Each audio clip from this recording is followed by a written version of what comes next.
भाभी का रहस्य आया नंद के सामने। शिल्पा कमरे में अकेली होती है। वो बार बार अपने बेड को कभी आगे तो कभी पीछे खिसका रही होती है, जैसे कमरे में किसी खास जगह पर पहुंचने की कोशिश कर रही है। वो चाबियों को कपड़ों के नीचे छिपाने लगती है। तभी अचानक दरवाजा खुलता है और रिया अंदर आ जाती है। भाभी आप क्या कर रही हो? तुम्हें हर चीज जानने की जरूरत क्यों पड़ती है? रिया डर कर कमरे से बाहर निकल जाती है और जाते जाते पीछे मुड़कर शिल्पा को देखती है। शिल्पा तुरंत दरवाजा बंद कर देती है। पता नहीं भाभी को अचानक क्या हो गया। सुबह सुबह नेहा सबसे पहले उठकर रसोई में अपनी नंद रिया के लिए उसका पसंदीदा नाश्ता तैयार कर रही होती है। उसने साड़ी पहन रखी होती है। गैस पर व्हाइट सॉस पास्ता पक रहा होता है और दूसरी तरफ तवे पर बर्गर के पैटी सिक रहे होते हैं। आज तो मैंने दीदी की पसंद का व्हाइट सॉस पास्ता और बर्गर बनाया है। तभी पीछे से रिया चुपचाप रसोई में आती है और अपनी भाभी को पीछे से गले लगा लेती है। मेरी प्यारी भाभी, अरे मेरी प्यारी ननद की पसंद का खाना बना रही हूँ। अरे वाह भाभी, आप तो कमाल कर देती हो। चलो फिर मैं आपकी मदद करती हूँ। नहीं दीदी, मदद की कोई जरूरत नहीं है, आप बाहर जाकर बैठो, मैं नाश्ता बस लेकर आती हूँ। रिया हंसते हुए रसोई से बाहर चली जाती है। थोड़ी देर बाद नेहा सभी पकवान डाइनिंग टेबल पर सजा देती है। पूरा परिवार साथ बैठकर नाश्ता करने लगता है। दोनों ननद भाभी की जोड़ी को किसी की नजर ना लगे। हमारी बहू है ही इतनी अच्छी, उसे पता है कि रिश्तों की कदर कैसे की जाती है। नाश्ते के बाद नेहा अर्जुन और रिया के टिफिन को तैयार करने लगती है। रिया दीदी आपका टिफिन, अरे अर्जुन आपका भी, समय से खाना खा लेना। ठीक है मैडम, आप तो सुबह से ही सबकी चिंता में लग जाती हो। मेरी भाभी ऐसी है। थोड़ी देर बाद अर्जुन ऑफिस और रिया कॉलेज के लिए निकल जाती है। उनके जाने के बाद नेहा पूरे घर का काम अकेले संभालने लगती है। वो झाड़ू पोछा करती है, बर्तन साफ करती है, कपड़े व्यवस्थित करती है और फिर सास ससुर के कमरे में जाकर उनकी दवाइयां निकालकर अलग अलग डिब्बों में रखती है। मम्मी जी आपकी दवाइयाँ ये वाली हैं और पापा जी आपकी दवाइयाँ इस डिब्बे में हैं, दोनों समय से दवाई ले लेना। ठीक है बेटा। तू पूरे घर का इतना ध्यान रखती है बेटा, भगवान तुझे हमेशा खुश रखे। नेहा मुस्कुराकर वहां से चली जाती है। अगली दोपहर में कमला देवी मोहल्ले की कुछ औरतों के साथ बाहर खड़ी होती हैं। सभी औरतें अपने अपने घर की बातें कर रही होती हैं। कमला जी आपको तो बहू के रूप में साक्षात बेटी मिली है। आपकी नेहा पूरे घर को अकेले संभाल लेती है। हमारे घर में देखो 3 बहुएं हैं और घर को सिर पर उठा रखा है। काम इतना भी नहीं है जितने उनके ड्रामे हैं। और आपके घर में तो काम वाली भी नहीं है, फिर भी आपकी बहू सारा काम कर लेती है। हाँ मेरी तबीयत भी अक्सर खराब रहती है, लेकिन नेहा ने कभी मुझसे ये नहीं कहा कि मम्मी जी आप अपना काम खुद करो। उल्टा मेरी छोटी से छोटी जरूरत का भी ध्यान रखती है। पूरे मोहल्ले में नेहा की समझदारी और उसके व्यवहार की चर्चा होती रहती है। अगले दिन रविवार होता है। रिया खुशी खुशी नेहा के पास आती है। आज मूवी देखने चलते हैं। हाँ ये तो बहुत अच्छा रहेगा। ओ मैडम, मैं भी इस घर का सदस्य हूँ, मेरे बिना प्लानिंग हो रही है। हाँ अरे हाँ आप भी चलिए हमारे साथ। सिर्फ आप दोनों क्यों, मम्मी पापा को भी साथ लेकर चलते हैं, पूरा परिवार साथ जाएगा। सभी लोग तैयार होकर मूवी देखने के लिए निकल जाते हैं। थिएटर के बाहर बड़ी बड़ी फिल्मों के पोस्टर लगे होते हैं। रिया और नेहा पोस्टर के सामने खड़ी होकर अलग अलग पोज में तस्वीरें खिंचवाती हैं। अर्जुन दोनों की तस्वीरें खींचता है। भैया अच्छी फोटो लेना, मेरी भाभी के साथ फोटो खराब नहीं आनी चाहिए। तुम्हारी भाभी की फोटो तो हर एंगल से अच्छी आएगी, लेकिन तुम्हारी फोटो के लिए मेहनत करनी पड़ेगी। सभी लोग हंसने लगते हैं। पास से गुजर रहे लोग उन्हें देखकर मुस्कुराते हैं। भगवान का शुक्र है दोनों के बीच इतना प्यार है। इसके बाद पूरा परिवार थिएटर के अंदर चला जाता है। सभी साथ बैठकर फिल्म देखते हैं, पॉपकॉर्न खाते हैं। अगली रात के 12 बज रहे होते हैं। नेहा पानी लेने के लिए उठती है। वो जैसे ही कमरे से बाहर निकलती है, उसकी नजर रिया के कमरे पर पड़ती है। कमरे की लाइट अभी भी जल रही होती है। नेहा रिया के कमरे की तरफ जाती है।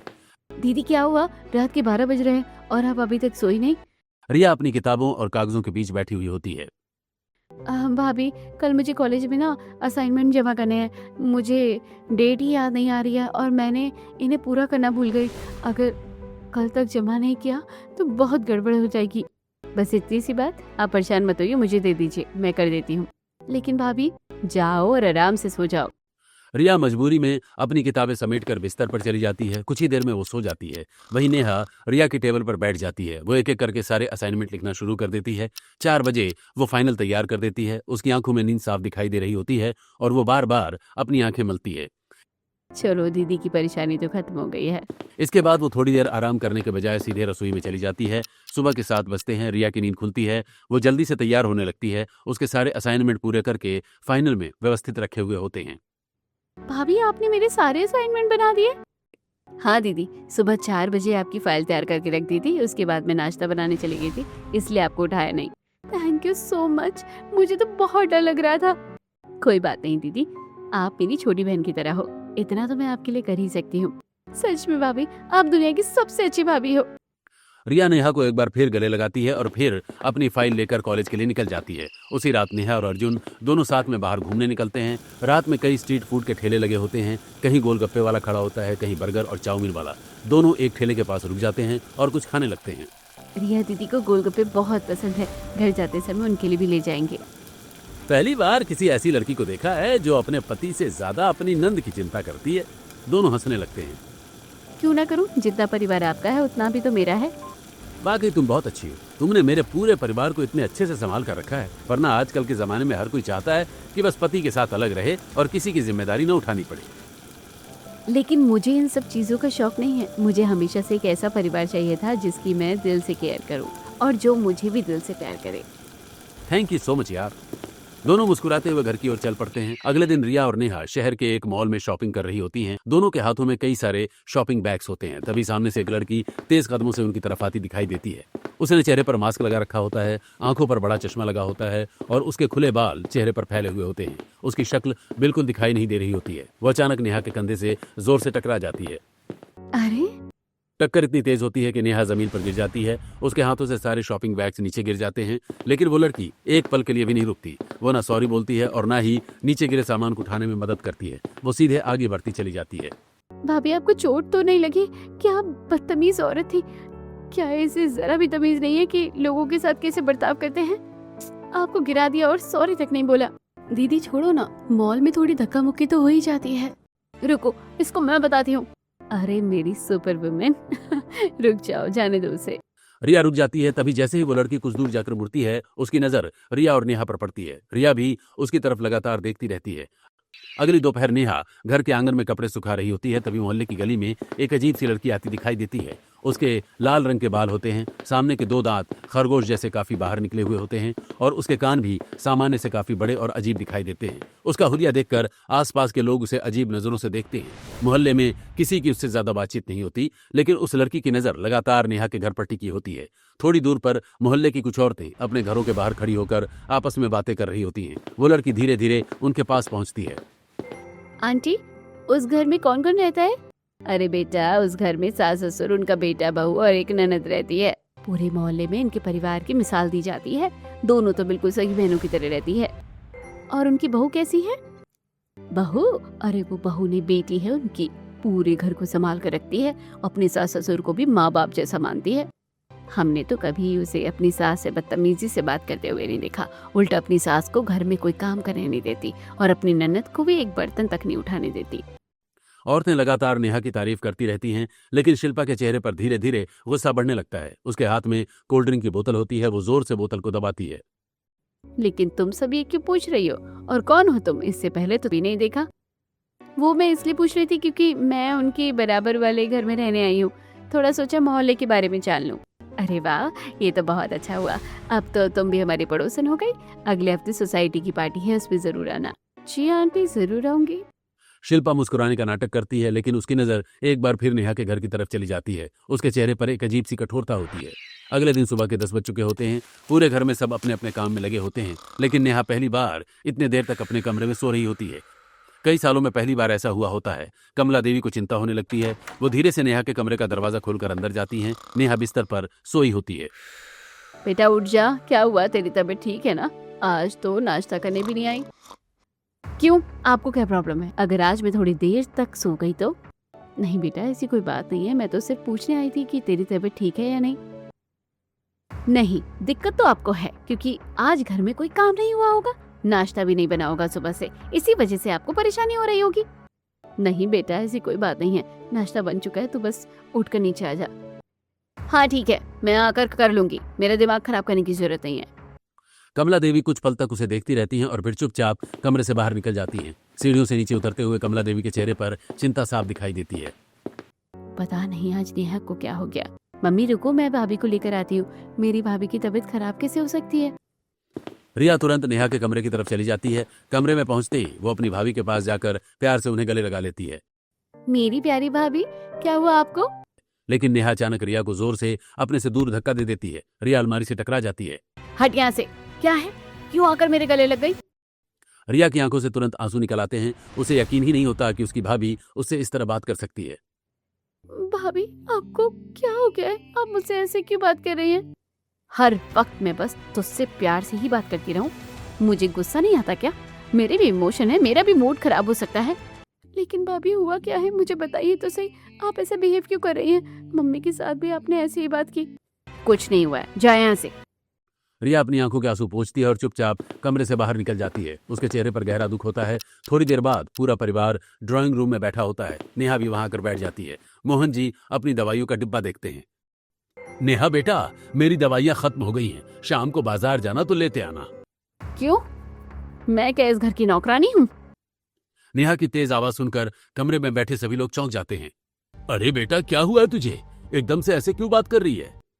आपका बेटा क्या करता है? पूरे दिन ऑफिस में रहता है? क्या अपने माँ बाप की दवाई लाने का टाइम तक नहीं है उसके पास?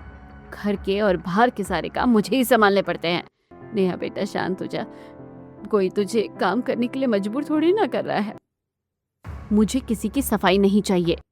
नेहा अपना बैग उठाती है और गुस्से में घर से बाहर निकल जाती है। परिवार के सभी लोग एक दूसरे का चेहरा देखने लगते हैं। किसी को समझ नहीं आता कि हमेशा शांत रहने वाली नेहा को अचानक क्या हो गया है। मम्मी, मेरी भाभी को आखिर हुआ क्या है? मुझे भी कुछ समझ नहीं आ रहा बेटा। अगले दिन रिया घर पर ही होती है। उसके कॉलेज के फेस्ट की तैयारियां चल रही होती हैं और उसे एक अच्छी ड्रेस की जरूरत होती है। वो अपनी भाभी के कमरे में जाती है। भाभी, मेरी मदद कर दो ना, कॉलेज में फेस्ट है। आपकी अलमारी में कोई अच्छी सी ड्रेस है तो दे दो। नहीं दे रही हूँ। तेरी अलमारी में पहले से ही इतनी सारी ड्रेस है। जाकर उनमें से कुछ पहन ले। मेरे कपड़े लेने की जरूरत नहीं है। रिया रोते हुए चुपचाप कमरे से बाहर निकल जाती है। अगले कुछ दिनों में घर का माहौल पूरी तरह बदल चुका होता है। जो नेहा सुबह सबसे पहले उठकर पूरे घर का काम संभालती थी, अब वो ज्यादातर समय अपने कमरे में बेड पर पड़ी रहती है। रसोई में खाना बनाना, घर की सफाई करना या किसी की जरूरत का ध्यान रखना, वो किसी काम में हाथ नहीं लगाती। एक सुबह रिया कॉलेज जाने के लिए तैयार हो रही होती है। वो अपना बैग उठाकर कमरे से बाहर निकलती है, तभी नेहा उसे रोकती है। रिया, कॉलेज जाने से पहले सबके लिए नाश्ता बना देना। भाभी, मैं कॉलेज जाने से पहले इतना काम तो कर ही सकती हो। बेटा, तू ऐसा क्यों कर रही है? तूने तो कभी रिया को रसोई में जाने तक नहीं दिया, फिर अब उससे नाश्ता क्यों बनवा रही है? नहीं बनवाती थी तो क्या हुआ? अब ये भी तो आगे अपने ससुराल जाएगी, खाना बनाना तो इसे भी आना चाहिए ना। इतना काम तो इसे भी करना पड़ेगा। रिया की आंखों में आंसू आ जाते हैं। वो कुछ नहीं बोलती और चुपचाप रसोई में चली जाती है नाश्ता बनाने के लिए। मेरी भाभी को आखिर क्या हुआ है? जो भाभी मुझे रसोई में एक बर्तन तक नहीं उठाने देती थी, वही आज मुझसे इतना काम क्यों करवा रही है? अगले दिन कमला देवी अपने पैरों को पकड़कर बैठी होती हैं। दर्द की वजह से उनके चेहरे पर परेशानी दिखाई दे रही होती है। नेहा बेटा, मेरे पैरों में बहुत तेज दर्द हो रहा है, थोड़ी देर दबा दे। मैं इस घर की बहू हूँ या नौकरानी? पूरा दिन क्या मैं आप लोगों के लिए काम करती रहूं? आप लोगों के काम तो कभी खत्म ही नहीं होते हैं। बेटा, मैं तो बस थोड़ी देर पैर दबाने को कह रही थी। मैं इकलौती बहू हूँ इस घर की। मेरी भी कोई कदर है या नहीं है? इससे अच्छा तो घर में काम वाली लगा लो। कम से कम मैं यहाँ नौकरानी बनकर तो नहीं रहूंगी।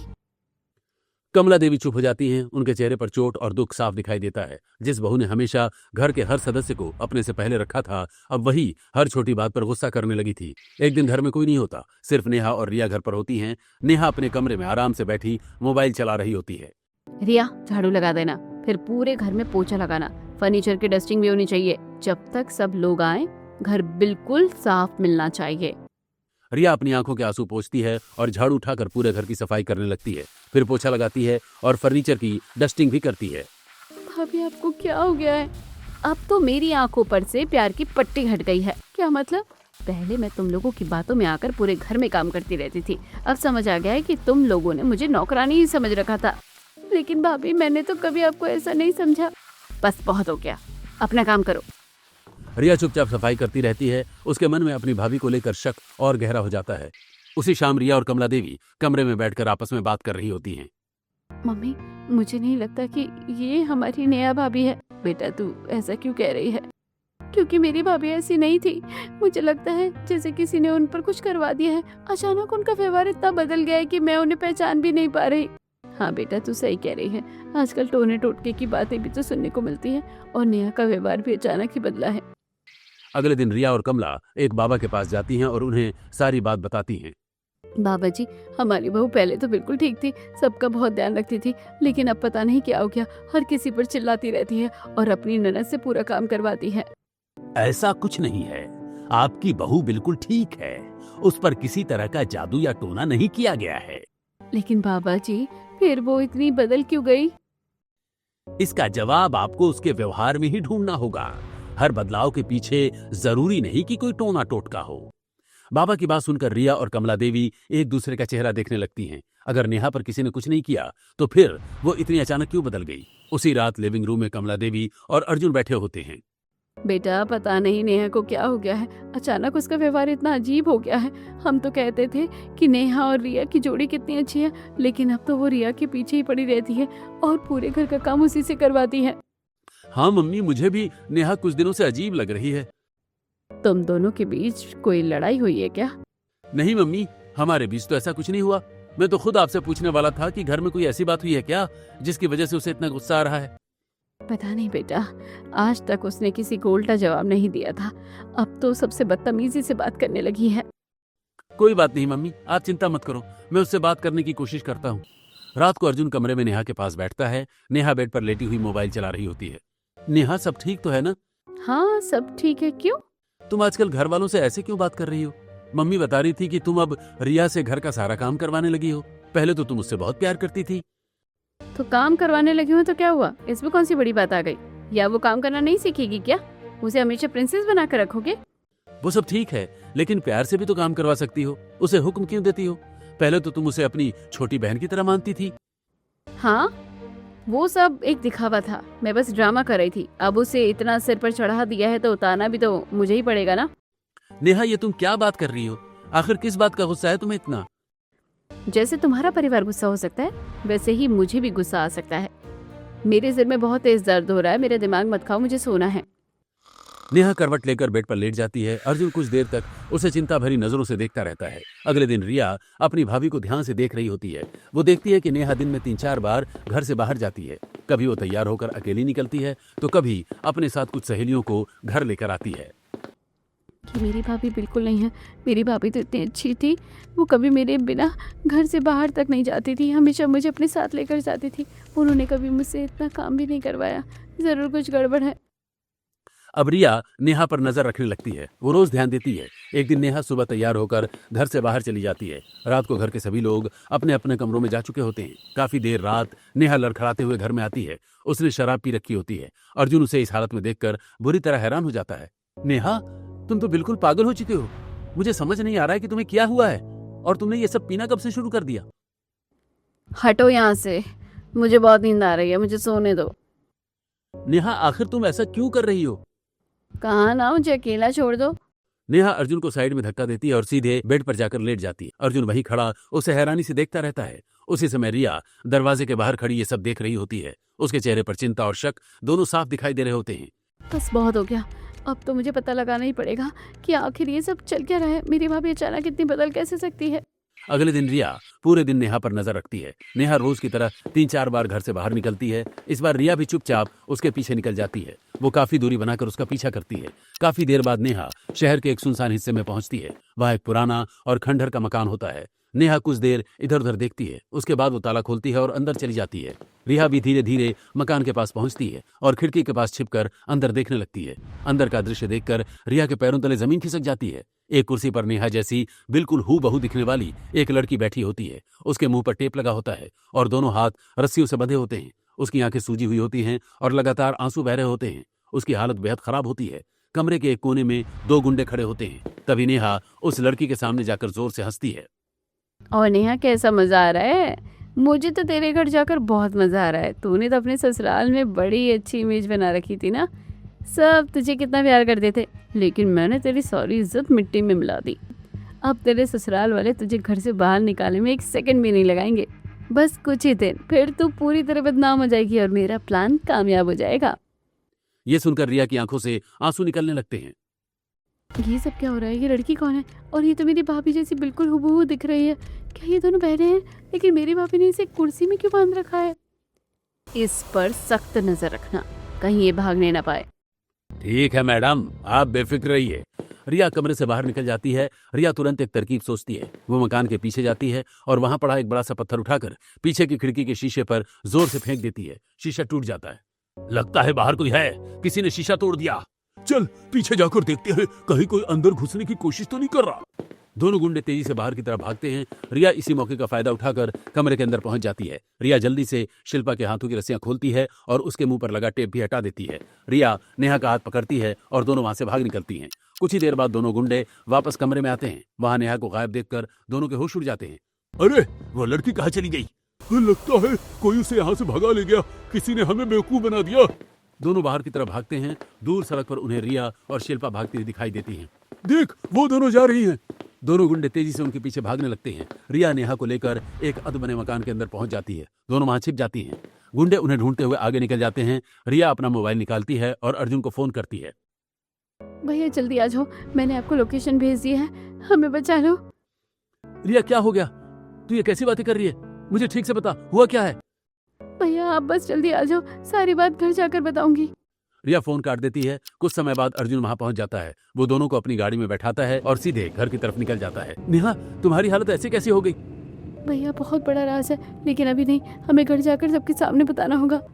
दूसरी तरफ घर में माहौल बिल्कुल अलग होता है। पिछले कई दिनों से नेहा के बदले व्यवहार से पूरा परिवार परेशान हो चुका होता है। कमला देवी का गुस्सा आखिरकार फूट पड़ता है। नेहा अब बहुत हो गया, तूने हमारा जीना आराम कर दिया है। जितनी अच्छी तू पहले लगती थी, अब उतनी ही बड़ी चुड़ैल बन गई है। मुझे तेरी शक्ल नहीं देखनी है, तू इस घर से निकल जा। शिल्पा चुपचाप अपना बैग पैक करने लगती है और नीचे जाने लगती है। तभी घर का दरवाजा खुलता है। नेहा अर्जुन और रिया के साथ कमजोर हालत में अंदर आती है। दोनों एक दूसरे के सामने आती हैं। पूरा परिवार स्तब्ध रह जाता है। ये कौन है? सभी लोग दोनों को देखते हैं। दोनों बिल्कुल एक जैसी दिखाई दे रही होती हैं। ये सब क्या चल रहा है? इतने दिनों से हमारे साथ कौन रह रहा था? असली नेहा बेहद कमजोर होती है। वो मुश्किल से खड़ी रह पाती है। मम्मी जी, ये मेरी बहन है। क्या तेरी बहन? लेकिन ये हमारे घर में क्या कर रही थी और इसे चोरी छिपे यहाँ क्यों रखा गया था?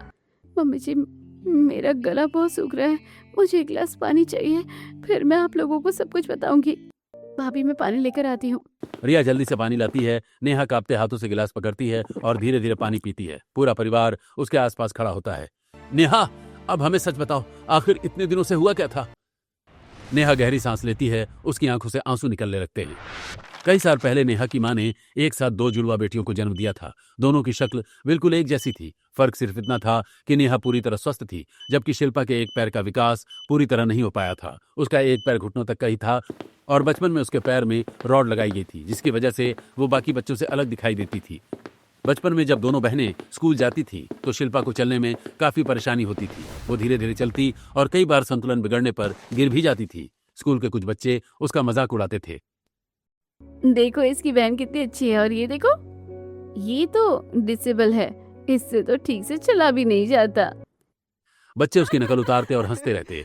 शिल्पा की आंखों में आंसू भर आते, लेकिन नेहा अपनी बहन को कभी अकेला नहीं छोड़ती थी। वो उसका हाथ पकड़कर चलती, उसके गिरने पर उसे उठाती और स्कूल में कोई उसे परेशान करता तो उसके सामने खड़ी हो जाती। समय बीतता गया और दोनों बहनें बड़ी होकर कॉलेज पहुंच गई, लेकिन शिल्पा ने अपने कॉलेज को दोस्तों को कभी नहीं बताया कि उसकी जुड़वा बहन भी उसी कॉलेज में पढ़ती है। वो नेहा से अनजान बनने की कोशिश करती थी। नेहा फिर भी अपनी बहन की बहुत चिंता करती थी। वो अक्सर उसका लंच लेकर उसके पास जाती और उसके साथ बैठकर खाना खाती। तुम यहाँ क्यों आई हो?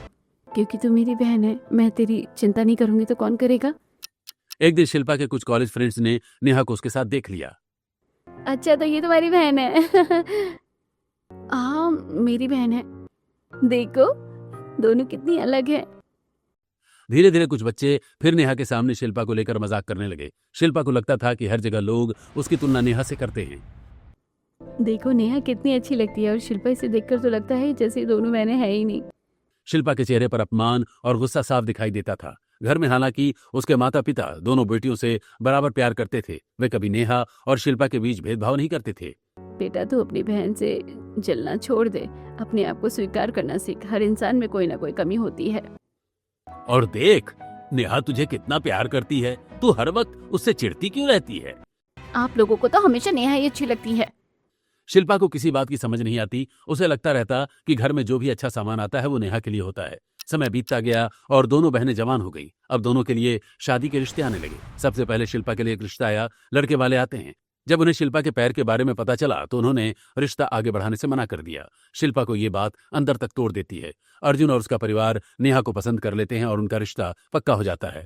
शादी के दिन नेहा दुल्हन बनकर अपने ससुराल चली जाती है, लेकिन शिल्पा अपने कमरे में जाकर दरवाजा अंदर से बंद कर लेती है। हर बार ऐसा ही क्यों होता है? हर कोई इसे ही क्यों चुनता है? वो गुस्से में कमरे का सामान इधर उधर फेंकने लगती है। उसके माता पिता बाहर से दरवाजा खटखटाते हैं। शिल्पा, दरवाजा खोल बेटा, रिजेक्शन को फेस करना सीख। हम तेरे लिए इससे भी अच्छा लड़का ढूंढेंगे। बेटा, खुद को इस तरह मत तोड़। लेकिन शिल्पा डिप्रेशन में चली जाती है और गुस्से में खुद को नुकसान पहुंचाने की कोशिश करती है। परिवार तुरंत दरवाजा तोड़कर उसे अस्पताल ले जाता है। इलाज के बाद शिल्पा के मन में एक खतरनाक विचार जन्म ले चुका होता है।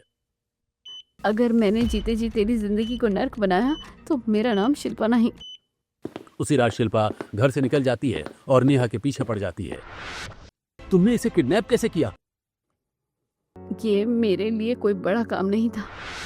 एक दिन नेहा बाजार जा रही होती है, तभी एक वैन आकर रुकती है। दो लोग उसके मुंह पर कपड़ा रख देते हैं। नेहा बेहोश हो जाती है और उसे एक वैन में डाल दिया जाता है। कुछ घंटों बाद उसे उसी पुराने खंडहर नुमा मकान में ले जाया जाता है। वहां उसे कुर्सी से बांध दिया जाता है। शिल्पा ने नेहा के कपड़े पहनकर उसके ससुराल में रहने लगती है। अर्जुन का गुस्सा और बढ़ जाता है। उसकी आंखों में आंसू आ जाते हैं। आज तुमने मेरी बीवी को किडनैप कराया, कल तो तुम उसे मार भी सकती थी। मैं तुम्हें ऐसे खुला नहीं छोड़ सकता।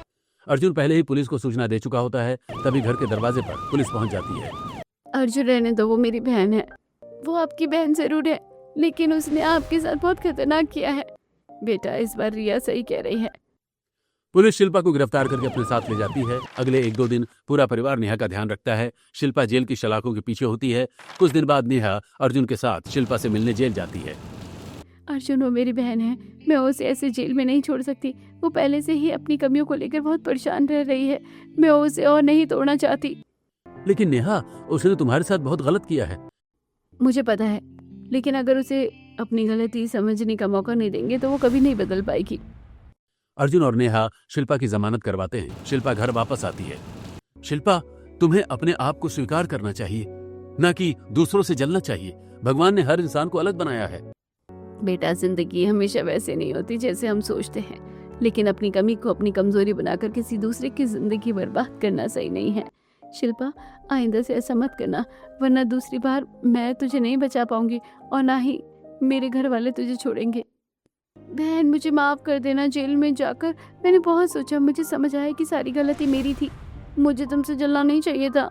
नेहा अपनी बहन को गले लगा लेती है। परिवार भी कुछ शांत होता दिखाई देता है, लेकिन शिल्पा के चेहरे पर आंसुओं के पीछे एक हल्की चालाक मुस्कान दिखाई देती है। अगर आपको भी कभी स्कूल या कॉलेज में बुली किया गया हो तो क्या आप उस दर्द को अपने मन में रखते या धीरे धीरे उससे मूव ऑन करने की कोशिश करते? अपनी राय कमेंट में जरूर बताएं।